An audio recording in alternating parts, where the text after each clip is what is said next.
नमस्कार प्रिय मित्रों, मैं अमिता आशीष और अपने चैनल काव्य किरीट में आपका बहुत बहुत अभिनंदन करती हूँ। आज मैं लेकर आई हूँ कथा सम्राट मुंशी प्रेमचंद्र की एक प्रसिद्ध कहानी जिसका नाम है नया विवाह। तो आइए सुनते हैं कहानी नया विवाह। हमारी देह पुरानी है, लेकिन इसमें सदैव नया रक्त दौड़ता रहता है। नए रक्त के प्रवाह पर ही हमारे जीवन का आधार है।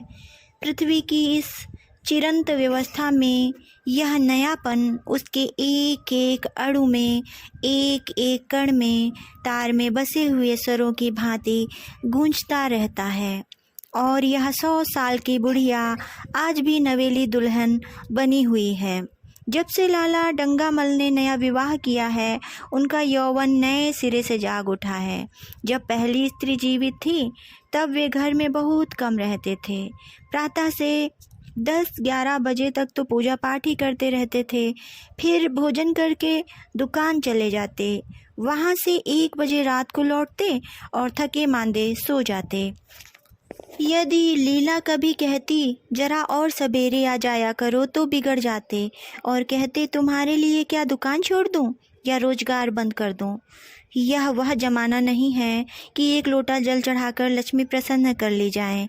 आज उनकी चौखट पर माथा रगड़ना पड़ता है, तब भी उनका मुंह सीधा नहीं होता। लीला बेचारी चुप हो जाती। अभी 6 महीने की बात है। लीला को ज्वर चढ़ा हुआ था। लाला जी दुकान जाने लगे, तब उसने डरते डरते कहा था, देखो मेरा जी अच्छा नहीं है, जरा सवेरे आ जाना। डंगामल ने पगड़ी उतार कर खूंटी पर लटका दी और बोले, अगर मेरे बैठे रहने से तुम्हारा जी ठीक हो जाए तो मैं दुकान न जाऊंगा।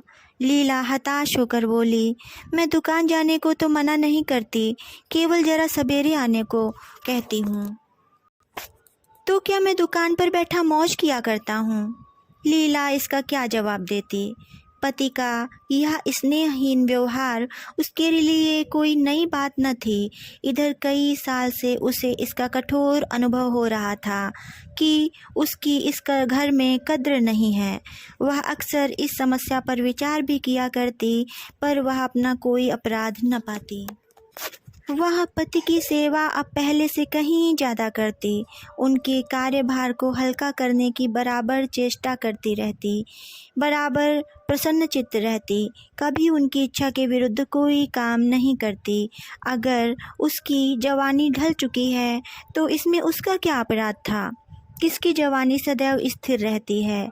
अगर अब उसका स्वास्थ्य उतना अच्छा न था तो इसमें उसका क्या दोष? उस बेकसूर को क्यों दंड दिया जाता है? उचित तो यह था कि 25 साल का सहचर्य अब एक गहरी मानसिक और आत्मिक अनुरूपता का रूप धारण कर लेता, जो दोष को भी गुण बना लेता है, जो पके फल की तरह ज़्यादा रसीला, ज़्यादा मीठा, ज़्यादा सुंदर हो जाता है। लेकिन लाला जी का वणिक हृदय हर एक पदार्थ को वाणिज्य के तराजू से तौलता था। बूढ़ी गाय जब न दूध दे सकती है न बच्चे, तब उसके लिए गौशाला ही सबसे अच्छी जगह है। उनके विचार में लीला के लिए इतना ही काफ़ी था कि घर की मालकिन बनी रहे, आराम से खाए और पड़ी रहे। उसे अख्तियार है, चाहे जितने जेवर बनवाए, चाहे जितना स्नान व पूजा करे, केवल उनसे दूर रहे। मानव प्रकृति की जटिलता का एक रहस्य यह था कि डंगामल जिस आनंद से लीला को वंचित रखना चाहते थे, जिसकी उसके लिए कोई ज़रूरत ही न समझते थे, खुद उसी के लिए सदैव प्रयत्न करते रहते थे। लीला 40 वर्ष की होकर बूढ़ी समझ ली गई थी, किंतु वे 45 के होकर अभी जवान ही थे, जवानी के उन्माद और उल्लास से भरे हुए। लीला से अब उन्हें एक तरह की अरुचि थी और वह दुखिया जब अपनी त्रुटियों का अनुभव करके प्रकृति के निर्दय आघातों से बचने के लिए रंग रोदन की आड़ लेती, तब लाला जी उनके बूढ़े नखरों से और भी घृणा करने लगते।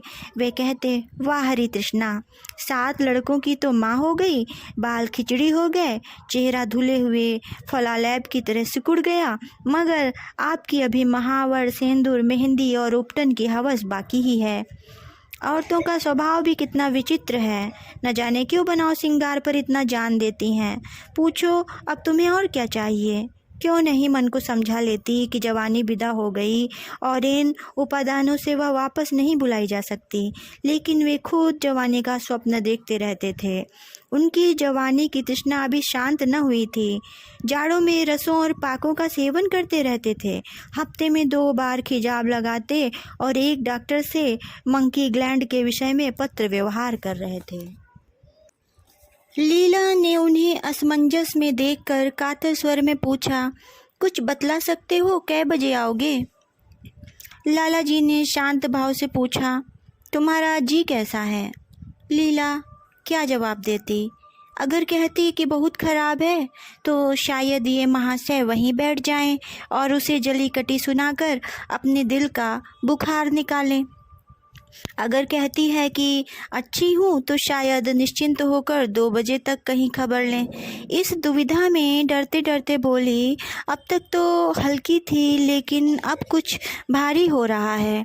तुम जाओ, दुकान पर लोग तुम्हारी राह देखते होंगे। हाँ, ईश्वर के लिए 1-2 न बजा देना। लड़के सो जाते हैं, मुझे जरा भी अच्छा नहीं लगता, जी घबराता है। सेठ जी ने अपने स्वर में स्नेह की चाशनी देकर कहा, 12 बजे तक आ जाऊंगा जरूर। लीला का मुख धूमिल हो गया। उसने कहा, 10 बजे तक नहीं आ सकते? 11:30 से पहले किसी तरह नहीं। नहीं, 10:30? अच्छा, 11 बजे। लाला जी वादा करके चले गए, लेकिन 10 बजे रात को एक मित्र ने मुजरा सुनने के लिए बुला भेजा। इस निमंत्रण को कैसे इनकार कर देते? जब एक आदमी आपको खातिर से बुलाता है तब यह कहाँ की भलबनसाहत है कि आप उसका निमंत्रण अस्वीकार कर दें। लाला जी मुजरा सुनने चले गए। 2 बजे लौटे। चुपके से आकर नौकर को जगाया और अपने कमरे में जाकर लेट रहे। लीला उनकी राह देखती प्रतिक्षण विकल वेदना का अनुभव करती हुई न जाने कब सो गई। अंत को इस बीमारी ने अभागिनी लीला की जान लेकर छोड़ी। लाला जी को उसके मरने का बड़ा दुख हुआ। मित्रों ने संवेदना के तार भेजे। एक दैनिक पत्र में शोक प्रकट करते हुए लीला के मानसिक और धार्मिक सद्गुणों का खूब बढ़ा चढ़ाकर वर्णन किया। लाला जी ने इन सभी मित्रों का हार्दिक धन्यवाद दिया और लीला के नाम से बालिका विद्यालय में 5 वजीफे प्रदान किए तथा मृतक भोज तो जितने समारोह से किया गया वह नगर के इतिहास में बहुत दिनों तक याद रहेगा। लेकिन 1 महीना भी न गुजरने पाया था कि लाला जी के मित्रों ने चारा डालना शुरू कर दिया और उसका यह असर हुआ कि 6 महीने की विधुरता के तप के बाद उन्होंने दूसरा विवाह कर लिया। आखिर बेचारे क्या करते? जीवन में एक सहचरी की आवश्यकता तो थी ही और इस उम्र में तो एक तरह से यह अनिवार्य हो गया था। जब से नई पत्नी आई, लाला जी के जीवन में आश्चर्यजनक परिवर्तन हो गया। दुकान से अब उतना प्रेम नहीं था। लगातार हफ्तों न जाने से भी उनके कारोबार में कोई हर्ज नहीं होता था।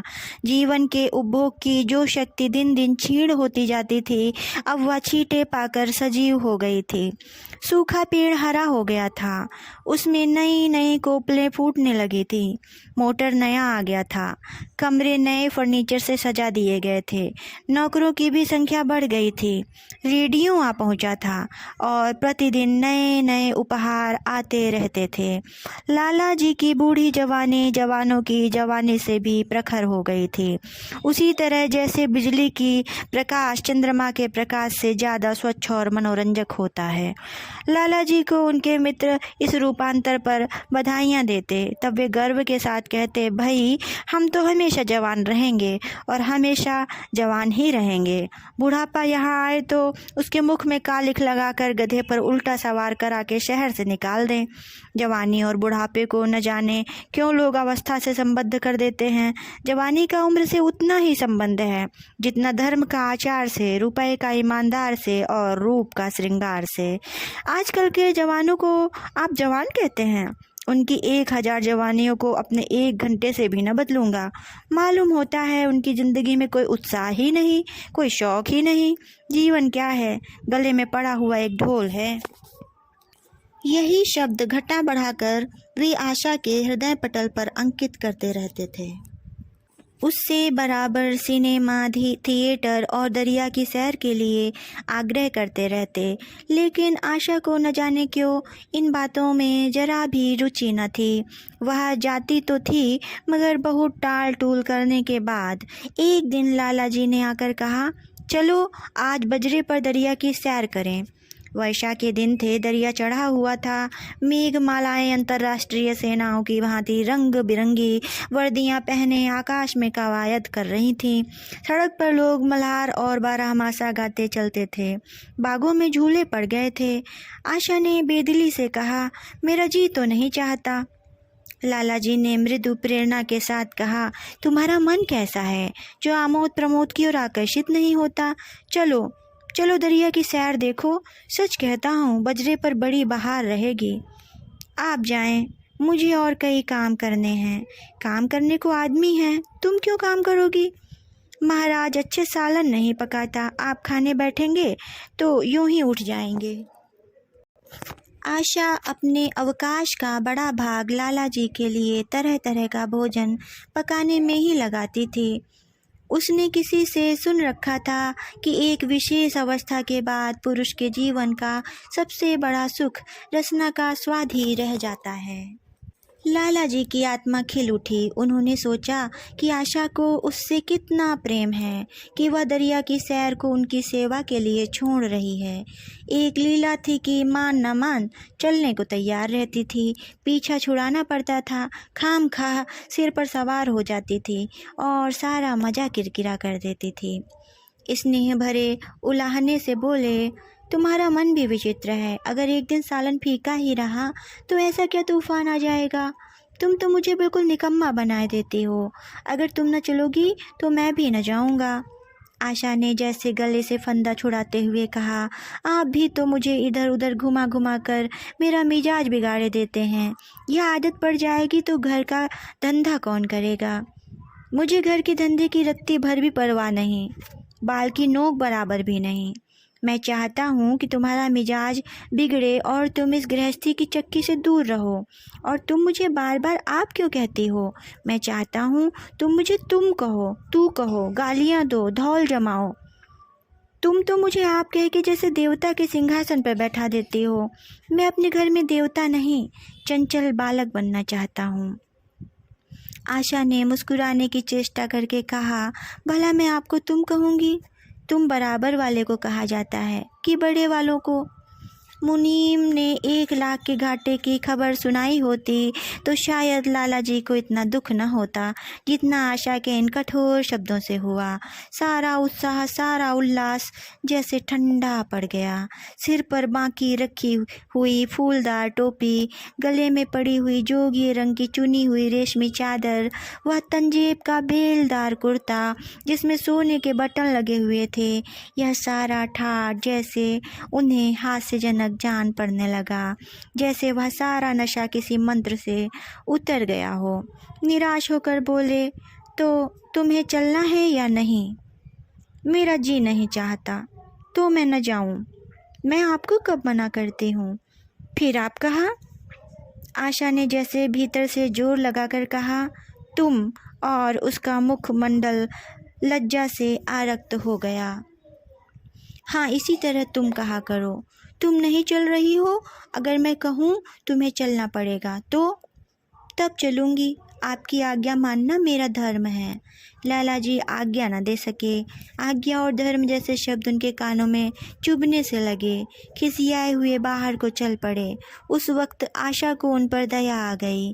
बोली, तो कब तक लौटोगे? मैं नहीं जा रहा हूँ। अच्छा, तो मैं चलती हूँ। जैसे कोई जिद्दी लड़का रोने के बाद अपनी इच्छित वस्तु पाकर उसे पैरों से ठुकरा देता है, उसी तरह लाला जी ने मुंह बनाकर कहा, तुम्हारा जी नहीं चाहता तो ना चलो, मैं आग्रह नहीं करता। आप नहीं, तुम बुरा मान जाओगे। आशा गई, लेकिन उमंग से नहीं। जिस मामूली वेश में थी उसी तरह चल खड़ी हुई। न कोई सजीली साड़ी, न जड़ाऊ गहने, न कोई सिंगार, जैसे कोई विधवा हो। ऐसी ही बातों पर लाला जी मन में झुंझला उठते थे। ब्याह किया था जीवन का आनंद उठाने के लिए, झिलमिलाते हुए दीपक में तेल डालकर उसे और चटक करने के लिए। अगर दीपक का प्रकाश तेज न हुआ तो तेल डालने से क्या लाभ? न जाने इसका मन क्यों इतना शुष्क और नीरस है, जैसे कोई ऊसर का पेड़ हो। कितना ही पानी डालो उसमें हरी पत्तियों के दर्शन न होंगे। जड़ाऊ गहनों से भरी पेटारियां खुली हुई हैं। कहाँ कहाँ से मंगवाए, दिल्ली से, कलकत्ते से, फ्रांस से। कैसी बहुमूल्य साड़ियाँ रखी हुई हैं, एक नहीं सैकड़ों, पर केवल संदूक में कीड़ों का भोजन करने के लिए। दरिद्र घर की लड़कियों में यही ऐब होता है, उनकी दृष्टि सदैव संकीर्ण रहती है। न खा सके, न पहन सके, न दे सकें। उन्हें तो खिलौना भी मिल जाए तो यही सोचती रहेंगी कि इसे खर्च कैसे करें। दरिया की सैर तो हुई पर विशेष आनंद न आया। कई महीनों तक आशा की मनोवृत्तियों को जगाने का असफल प्रयत्न करके लाला जी ने समझ लिया कि इसकी पैदाइश ही मुहर्रमी है, लेकिन फिर भी निराश न हुआ। ऐसे व्यापार में एक बड़ी रकम लगाने के बाद वे उसमें अधिक से अधिक लाभ उठाने की वणिक प्रवृत्ति को कैसे त्याग देते। विनोद की नई नई योजनाएं पैदा की जाती। ग्रामोफोन अगर बिगड़ गया है, गाता नहीं या साफ आवाज़ नहीं निकलती तो उसकी मरम्मत करानी पड़ेगी। उसे उठाकर रख देना तो मूर्खता है ना। इधर बूढ़ा महाराज एकाएक बीमार होकर घर चला गया था और उसकी जगह उसका 17-18 साल का जवान लड़का आ गया था। कुछ अजीब गंवार था, बिल्कुल झंगड़ उजड, कोई बात ही न समझता था। जितने फुलके बनाता उतनी तरह के, हाँ एक बात समान होती, सब बीच से मोटे होते, किनारे पतले। दाल कभी तो इतनी पतली जैसे चाय, कभी इतनी गाढ़ी जैसे दही। नमक इतना कम कि बिल्कुल फीकी, कभी इतना तेज कि नींबू का शाकीन। आशा मुँह हाथ धोकर चौके में पहुंच जाती और इस ढपोर शंख को भोजन पकाना सिखाती। एक दिन उसने कहा, तुम कितने नालायक आदमी हो जुगल। आखिर इतनी उम्र तक तुम घास खोदते रहे या भाड़ जोकते रहे कि फुलके तक नहीं बना सकते। जुगल ने आंखों में आंसू भरकर कहा, बहू जी अभी मेरी उम्र ही क्या है, 17वां ही तो पूरा हुआ है। आशा को उसकी बातों पर हंसी आ गई। उसने कहा, तो रोटियां पकाना क्या 10-5 साल में आता है? आप 1 महीना सिखा दे बहू जी, फिर देखिए मैं आपको कैसे फुलके खिलाता हूँ कि जी खुश हो जाए। जिस दिन मुझे फुलके बनाने आ जाएंगे मैं आपसे कोई इनाम लूँगा। सालन तो अब मैं कुछ कुछ बनाने लगा हूँ, क्यों है ना? आशा ने हौसला बढ़ाने वाली मुस्कुराहट के साथ कहा, सालन नहीं, वो बनाना आता है। अभी कल ही नमक इतना तेज़ था कि खाया ना गया, मसाले में कच्चांद आ रही थी। मैं जब सालन बना रहा था तब आप यहाँ कब थी? अच्छा, तो मैं यहाँ बैठी रहूँ तब तुम सालन बढ़िया पकाओगे। आप बैठी रहती हैं तब मेरी अक्ल ठिकाने रहती है। आशा को जुगल की इन भोली बातों पर खूब हंसी आ रही थी। हंसी को रोकना चाहती थी पर इस तरह निकली पड़ती थी जैसे भरी बोतल उड़ेल दी गई हो। और मैं नहीं रहती तब तो आपके कमरे के द्वार पर जा बैठती है, वहाँ बैठकर अपनी तकदीर को रोती है। आशा ने हंसी को रोककर पूछा, क्यों रोती क्यों है? यह ना पूछिए बहू जी, आप इन बातों को नहीं समझेंगी। आशा ने उसके मुख की ओर प्रश्न की आंखों से देखा। उसका आशय कुछ तो समझ गई पर न समझने का बहाना किया। तुम्हारे दादा आ जाएंगे तब तुम चले जाओगे। और क्या करूँगा बहू जी, यहाँ कोई काम दिलवा दीजिएगा तो पड़ा रहूँगा। मुझे मोटर चलाना सिखवा दीजिए, आपको खूब सैर कराया करूँगा। नहीं नहीं बहू जी, आप हट जाइए, मैं पतीली उतार लूँगा। ऐसी अच्छी साड़ी है आपकी, कहीं कोई दाग न पड़ जाए। आशा पतीली उतार रही थी। जुगल ने उसके हाथ से सड़सील ले लेनी चाहिए। दूर रहो, फूहड़ तो तुम हो, कहीं पतीली पाँव पर गिरा ली तो महीनों झीकोगे। जुगल के मुख पर उदासी छा गई। आशा ने मुस्कुरा कर पूछा, क्यों, मुंह क्यों लटक गया सरकार का? जुगल रुआसा होकर बोला, आप मुझे डांट देती हैं बहू जी, तब मेरा दिल टूट जाता है। सरकार कितना ही घुड़के, मुझे बिल्कुल ही दुख नहीं होता। आपकी नज़र कड़ी देखकर मेरा खून सर्द हो जाता है। आशा ने दिलासा दिया, मैंने तुम्हें डांटा तो नहीं, केवल यही तो कहा कि कहीं पतीली तुम्हारे पाँव पर गिर पड़े तो क्या होगा। हाथ ही तो है, आपका भी है, कहीं आपके ही हाथ से छूट पड़े तो।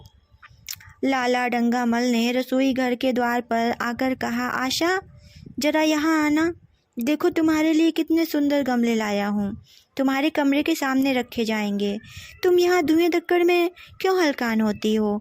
इस लड़के से कह दो कि जल्दी महाराज को बुलाए, नहीं तो मैं कोई दूसरा रख लूँगा। महाराजों की कमी नहीं है, आखिर कब तक कोई रियायत करे। गधे को जरा भी तमीज़ नहीं आई। सुनता है जुगल, लिख दे आज अपने बाप को। तवे पर चूल्हे पर तवा रखा हुआ था। आशा रोटियां बनाने में लगी थी। जुगल तवे के लिए रोटियों का इंतजार कर रहा था। ऐसी हालत में भला आशा कैसे गमले देखने जाती? उसने कहा, जुगल रोटियां टेढ़ी मेढ़ी बेल देगा। लाला जी ने कुछ चिढ़कर, अगर रोटियां टेढ़ी मेढ़ी बेलेगा तो निकाल दिया जाएगा। आशा अनसुनी करके बोली, 10-5 दिन में सीख जाएगा, निकालने की क्या ज़रूरत है? तुम आकर बतला दो गमले कहाँ रखे जाएं। कहती तो हूँ रोटियां बेल कर आती हूँ। नहीं, मैं कहता हूँ रोटियां मत बेलो। आप तो खामखा जिद करते हैं। लाला जी सन्नाटे में आ गए।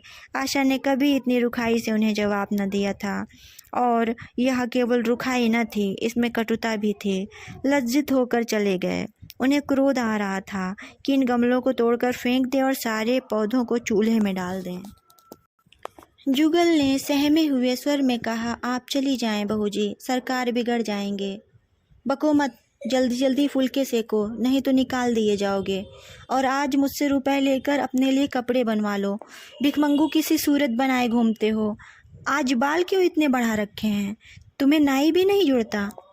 जुगल ने दूर की बात सोची। बोला, कपड़े बनवा लूँ तो दादा को हिसाब क्या दूंगा?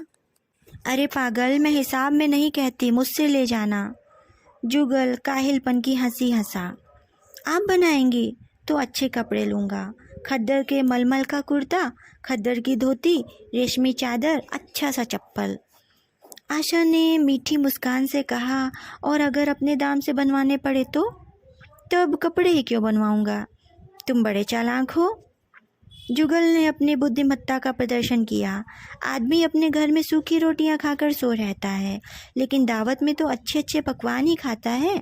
वहाँ भी यदि सूखी रोटियां मिले तो वह दावत में जाए ही क्यों?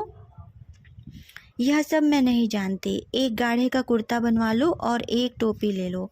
हजामत के लिए 2 आने पैसे ऊपर से ले लेना। जुगल ने मान करके कहा, रहने दीजिए, मैं नहीं लेता।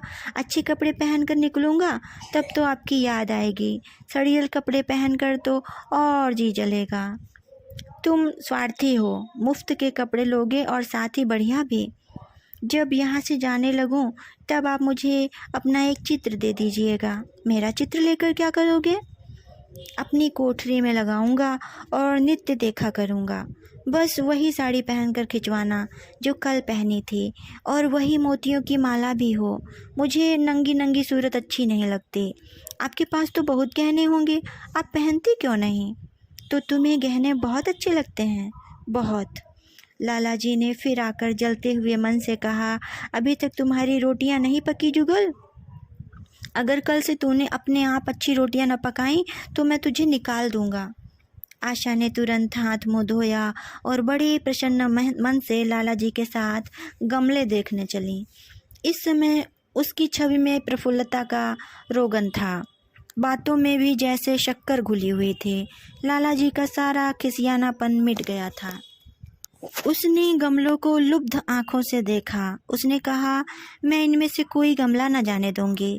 सब मेरे कमरे के सामने रखवाना। सब कितने सुंदर हैं पौधे यह सब। इनके हिंदी नाम भी मुझे बतला देना। लाला जी ने छेड़ा, सब गमले लेकर क्या करोगी? 10-5 पसंद कर लो, शेष मैं बाहर रखवा दूंगा। जी नहीं, मैं एक भी नहीं छोड़ूंगी। सब यहीं रखे जाएंगे। बड़ी लालचीन हो तुम। लालचीन ही सही, मैं आपको एक भी न दूंगी।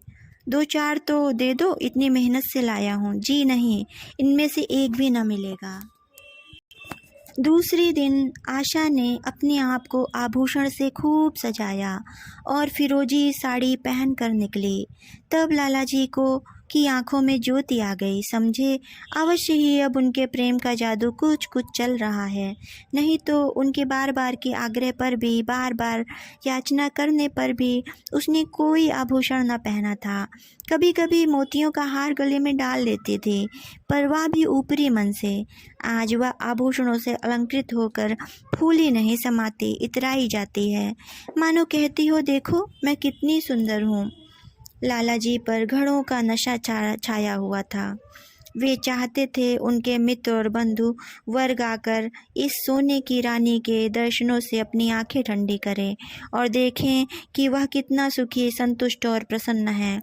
जिन विद्रोहियों ने विवाह के समय तरह तरह की शंकाएं की थी, वे आंखें खोलकर देखें कि डंगामल कितना सुखी है। विश्वास, अनुराग और अनुभव ने क्या चमत्कार किया है। उन्होंने प्रस्ताव दिया, चलो कहीं घूम आए, बड़ी मज़ेदार हवा चल रही है। आशा इस वक्त कैसे जा सकती थी? अभी उसे रसोई में जाना था। वहाँ से कहीं 12-1 बजे फुर्सत मिलेगी। फिर घर के दूसरे धंधे सिर पर सवार हो जाएंगे। सैर सपाटा के पीछे क्या घर चौपट कर दे? सेठ जी ने उसका हाथ पकड़ लिया और कहा, नहीं, आज मैं तुम्हें रसोई में न जाने दूंगा। महाराज के किए कुछ न होगा तो आज उसकी शामत भी आ जाएगी। आशा के मुख पर से वह प्रफुल्लता जाती रही। मन भी उदास हो गया। एक सोफा पर लेटकर बोली, आज न जाने क्यों कलेजे में मीठा मीठा दर्द हो रहा है। ऐसा दर्द कभी नहीं होता था। सेठ जी घबरा उठे, यह दर्द कब से हो रहा है? हो तो रहा है रात से ही, लेकिन अभी कुछ कम हो गया था, अब फिर होने लगा। रह रहकर चुभन हो जाती है। सेठ जी एक बात सोचकर दिल ही दिल में फूल उठे। अब वे गोलियां रंग ला रही हैं। राजवैद्य जी ने कहा भी था कि जरा सोच समझकर इनका सेवन कीजिएगा। क्यों ना हो, खानदानी वैद्य हैं। इनके बाप बनारस के महाराज के चिकित्सक थे। पुराने और परिचित नुस्खे हैं इनके पास। उन्होंने कहा, तो रात से ही दर्द हो रहा है? तुमने मुझसे कहा नहीं, नहीं तो वैद्य जी से कोई दवा मंगवाता। मैंने समझा था आप अच्छा हो जाएगा, मगर अब बढ़ रहा है। कहाँ दर्द हो रहा है, जरा देखूं, कुछ सूजन तो नहीं है? सेठ जी ने आशा के आंचल की तरफ हाथ बढ़ाया। आशा ने शर्मा कर सिर झुका लिया। उसने कहा, यह तुम्हारी शरारत मुझे अच्छी नहीं लगती। मैं अपनी जान से मरती हूँ, तुम्हें हंसी सूझती है। जाकर कोई दवा ला दो। सेठ जी अपने पुंसत्व का यह डिप्लोमा पाकर उससे कहीं ज़्यादा प्रसन्न हुए जितना राय बहादुरी पाकर होते। इस विजय का डंका पीटे बिना उन्हें कैसे चैन आ सकता था? जो लोग उनके विवाह के विषय में द्वेष में टिप्पणियां कर रहे थे, उन्हें नीचा दिखाने का कितना अच्छा अवसर हाथ आया है। और इतनी जल्दी? पहले पंडित भोलानाथ के पास गए और भाग्य ठोक कर बोले, भाई मैं तो बड़ी विपत्ति में फंस गया। कल से उनके कलेजे में दर्द हो रहा है। कुछ बुद्धि काम नहीं करती। कहती हैं ऐसा दर्द पहले कभी नहीं हुआ था। भोलानाथ ने कुछ बहुत हमदर्दी न दिखाई। सेठ जी यहाँ से उठकर अपने दूसरे मित्र लाला फागमल के पास पहुँचे और उनसे भी लगभग इन्हीं शब्दों में यह शोक संवाद कहा। फागमल बड़ा शोहदा था। मुस्कुराकर बोला, मुझे तो आपकी शरारत मालूम होती है। सेठ जी की बाँछें खिल गईं। उन्होंने कहा, मैं अपना दुख सुना रहा हूँ और तुम्हें दिल लगी सूझती है। जरा भी आदमियत तुम में नहीं है। मैं दिल लगी नहीं कर रहा हूँ। इसमें दिल लगी की क्या बात है? वे हैं कमसीन कोमलांगी, आप ठहरे पुराने लठैत दंगल के पहलवान। बस अगर यह बात ना निकले तो मूछें मुड़ा लूँ। सेठ जी की आंखें जगमगा उठीं, मन में यौवन की भावना प्रबल हो उठी और उसके साथ ही मुख पर भी यौवन की झलक आ गई। छाती जैसे कुछ फूल गई। चलते समय उनके पग कुछ अधिक मजबूती से जमीन पर पड़ने लगे और सिर की टोपी भी न जाने कैसे बांकी हो गई। आकृति से बांकपन की शान बरसने लगी। जुगल ने आशा को सिर से पांव तक जगमगाते देखकर कहा, बस बहू जी, आप इसी तरह पहने ओढ़े रहा करें। आज मैं आपको चूल्हे के पास न जाने दूंगा। आशा ने नयन बाण चलाकर कहा, क्यों?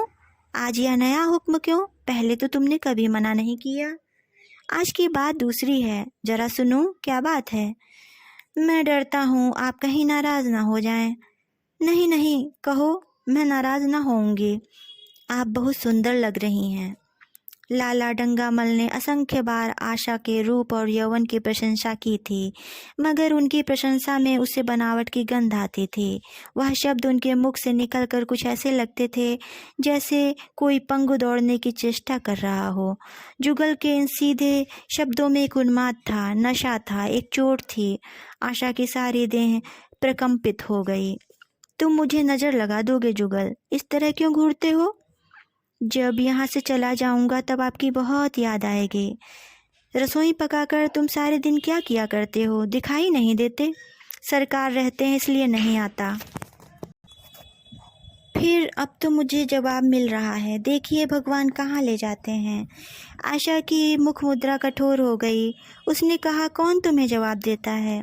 सरकार ही तो कहते हैं तुझे निकाल दूंगा। अपना काम किए जाओ, कोई नहीं निकालेगा। अब तो तुम फुलके भी अच्छे बनाने लगे हो।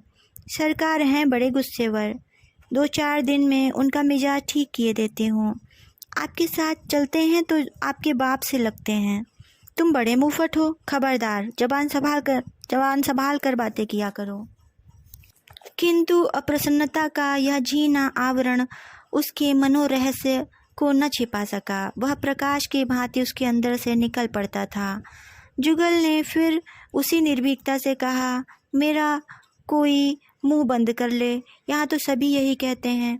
मेरा ब्याह कोई 50 साल की बुढ़िया से कर दे तो मैं घर छोड़कर भाग जाऊँ, या तो खुद जहर खा लूँ या उसे जहर देकर मार डालूँ। फांसी ही तो होगी। आशा उस कृत्रिम क्रोध को कायम न रख सकी। जुगल ने उसकी हृदय वीणा के तारों पर मिजराब की ऐसी चोट मारी थी कि उसके बहुत जब्त करने पर भी मन की व्यथा बाहर निकल आई। उसने कहा, भाग्य भी तो कोई वस्तु है। ऐसा भाग्य जाए भाड़ में। तुम्हारा ब्याह किसी बुढ़िया से ही करूँगी, देख लेना। मैं तो जहर खा लूँगा, आप देख लीजिएगा। क्यों?